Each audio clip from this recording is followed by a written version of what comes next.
We talk about loving ourselves often, right? Like, I love myself. I do love myself a lot and everything else. But how do you know you're truly loving yourself in your relationship, right? What tells you that? What gives you that impression? So I'm going to tell you the number one sign your relationship shows that you love yourself.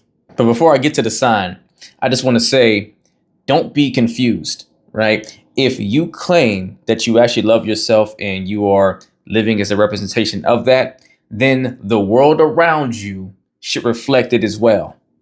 And where it should be most reflected is in the people closest to you and around you most often. See, yeah, we can't control how other people outside of ourselves are going to pour into the love into us like we offer ourselves, right? But we can control the amount of involvement and the amount of time we spend around such people. Now, it's always in our court to ask ourselves, have we done a fair job at assessing whether someone is contributing to the love that we offer ourselves and all that, right? And to give a fair shake and say, is there anything that maybe on my end I haven't done to even communicate or articulate what I do need or require from people in my life to be a contribution to the love I offer myself, right? That's your job first. But after you've done that, if the experience that you're getting is not kind of reflecting that, then now you have some questions to answer as to how can I say I love myself fully if the relationship or relationships around me don't reflect that. And we know there's no one you spend more time with than your partner. If you're in a relationship with someone, right? You spend the most time day in and day out with that person. They see you more than anyone else sees you. They see you more than anyone in your family sees you. Heck, they get to know you on a level no one in your family probably knows you, right? And with the more time that passes, they get to knowing parts of you in ways that no one else may ever know, right? So when that's the case, they are the symbol, the experience you're having from them or with them or whatever the case is, however that relationship is going, they are the direct symbol of whether you're loving yourself or not. Now I'm gonna tell you the sign that screams to you from your relationship on whether you actually are loving yourself the right way. And the right way is not even necessarily the appropriate terminology. Let's say truly loving yourself. Because see, we definitely can have love for ourselves and do things that are self-love worthy, but not be embodying what it fully means to truly love yourself, right? That true act of self-love. So the sign that tells you this in your relationship is whenever you set and maintain healthy boundaries, even when it creates uncomfortable moments. That is the bread and butter, nucleus, screaming sign to you on whether you're actually practicing full self-love for yourself or not. Because it takes the most muscle and effort and courage, right, to live in your truth fully and unapologetically, right, with boundaries. And let's be clear, boundaries are there to protect and preserve your mental, emotional, and physical well-being, right? Because they protect your value, right? Your boundaries protect your value, which is an act of self-love to protect you, right? The love that is you. So whenever you're willing to, even whenever it's going to cause moments that don't feel good for you, still living your truth to your partner and check them on something, call up a conversation with them on something, have that difficult convo of letting them know, hey, what you did violated something that doesn't work for me. Because those are unpleasant conversations. They don't feel so peachy and positive. And oftentimes the other person can take it offensive, right? They can be offended as to what you're saying and feel like, you're not being fair or, it just creates this tension sometimes. And that can become hard to do, especially if you have a partner that loves you and you love them back. And you never want to be the reason or the source to causing an uncomfortable conversation, especially if something they did, you can kind of recognize they didn't intentionally try to do, or maybe it was just a mishap. Maybe they had a misstep. Maybe they were having a bad day or something and they were just out of character. So it doesn't feel good to have to be the one to bring this type of conversation there or have to put your foot down to them or cause this kind of tension space. But if you're willing to do it and maintain these things, it says so much about how much you truly love yourself. Because when you truly love yourself, you won't tolerate mistreatment, neglect, or consistent disregard of your emotional needs. You're willing to protect your well-being, whether that means speaking up for yourself, saying no, or if it has to come to it, walking away if your partner won't honor and respect your boundaries. Because that becomes the biggest act of self-respect for yourself, to honor your own value and worth. It screams, I know my value, I know my worth, and I won't let anyone, even my dream person, disrespect that or hinder that or do something that puts me in a poor state of mental health, emotional health, or physical health, right?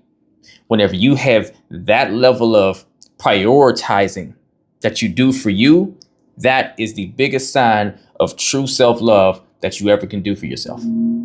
It's not about the things that are easily not pleasant, and it's easy to go ahead and stick up for yourself and say no or whatever. That screams the best signs of self-love for yourself, right? It's like going in, maybe if you've never been someone that's had maybe an addiction problem or something, and you go and someone tries to get you to do some sort of a drug or narcotic or whatever the case is, and you're like, well, clearly I'm not doing that, right? It's an obvious act of self-love to not do that to yourself.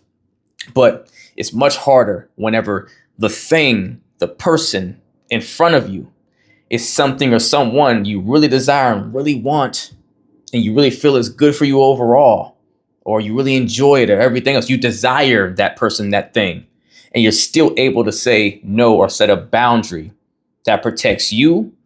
Nothing better screams, I love myself, than that. But with that said, I want to say this. It also screams in return to you how much your partner truly loves you the healthy way, right? And how much they're willing to honor and respect your boundaries. If you were communicating consistently and standing your ground on it, not speaking up about your boundaries once or whatever, but whenever you set and maintain those boundaries and don't flex on them because they're required to keep you healthy, happy, and whole as a person, right? Whenever you articulate those to your partner, now let's say this too, by the way, you shouldn't have to keep reinforcing a boundary with your partner. That's just saying they don't respect it all in itself. But if they do not respect what you require in order to be a healthy person, healthy you, they're saying they don't respect you as a whole on some level, and they don't truly love you the way that they should, right? Because someone that truly understands love in a healthy way understands, hey, whether I agree with it or not, I have to be able to honor and respect the boundaries of the person that I claim I love so they can be their best selves. Otherwise, I don't have the best version of a partner that I want to have, and I don't get to feel happy that I'm getting the experience that I want to get, and that I feel proud that I'm here being a contribution to the person in my life that matters to me, right? If they're not thinking that way, they're not loving you the way you think and the way they may think. Because look, people don't sometimes not love us because they're aware of it and they're trying to like get over on us. Sometimes they think they love us. They really do. But in reality, they don't understand what that truly means, or the perspective of it is warped, right? So if your partner doesn't respect your boundaries, then they're screaming to you, I don't truly love you the way that I need to for you, right? They either respect and honor those boundaries or they don't.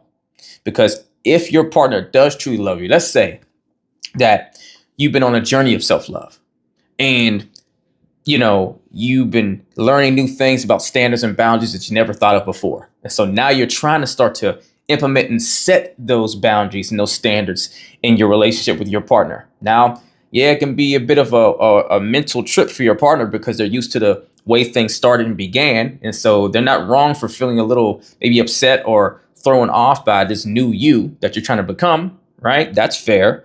But they can't argue with the new you if the new you is being a healthier you, being a better you.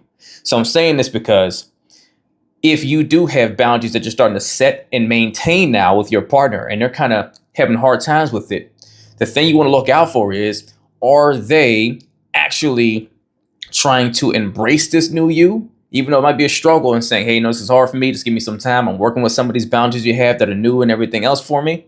Or are they just trying to dismiss it altogether? Because at the end of the day, If your partner is more interested in fighting your boundaries, not hearing them, not honoring them, right? And instead of trying to work with them, or if they truly love you, saying, you know what, I see this new journey you're on, these new boundaries you have, I respect it. I can't knock that, but it's something I don't know if I can respect or honor, right? The boundaries you have conflicts too much with my value structure and the way I operate as a person. I can't be me with you, then I'm going to gracefully bow out and step out of your way. Maybe it's not meant for us to make it to the finish line. That's what the partner that truly loves you, but is having a hard time with your boundaries, does. They're selfless to want you to be happy and be your best self, even if it is without them, because they actually love you and want you to be the best you. So truly take some time to reflect in your relationship and ask yourself, is my relationship saying back to me by what I'm allowing or whatever's happening and going on that I actually love myself by the boundaries that are required to keep me healthy, happy, and whole? Or are they being honored and protected, right? Am I setting them and maintaining them to where it says I'm loving myself most effectively? And in return, is my partner trying to be a contribution to those, or are they trying to walk past those boundaries and disrespect them for their own benefit and being more selfish or self-centered? Whatever the answer is to that will tell you a lot about where you are in your relationship, if it's the one that's right for you, or where you need to adjust in your relationship to reflect what's best loving towards yourself. If you need help figuring that out and bringing clarity to it, or you're realizing you're not loving yourself the way you need to be, and you want to start setting those boundaries in a healthier way in your relationship without making it chaotic and ruining things, email or DM me the word coaching, and we'll get to work as long as you're truly ready to put the work in. If you're not ready for one-on-one coaching, the time or the space, email or DM me the word revival to join my Relationship Revival Hub community, where you can learn the same things I teach my clients one-on-one at your own pace, on your own time, through my live weekly coaching Q&As, as well as my exclusive content made strictly for the members in the community, as well as my courses in there that teaches the same things. Either way, do something to get in the race. Let's get it.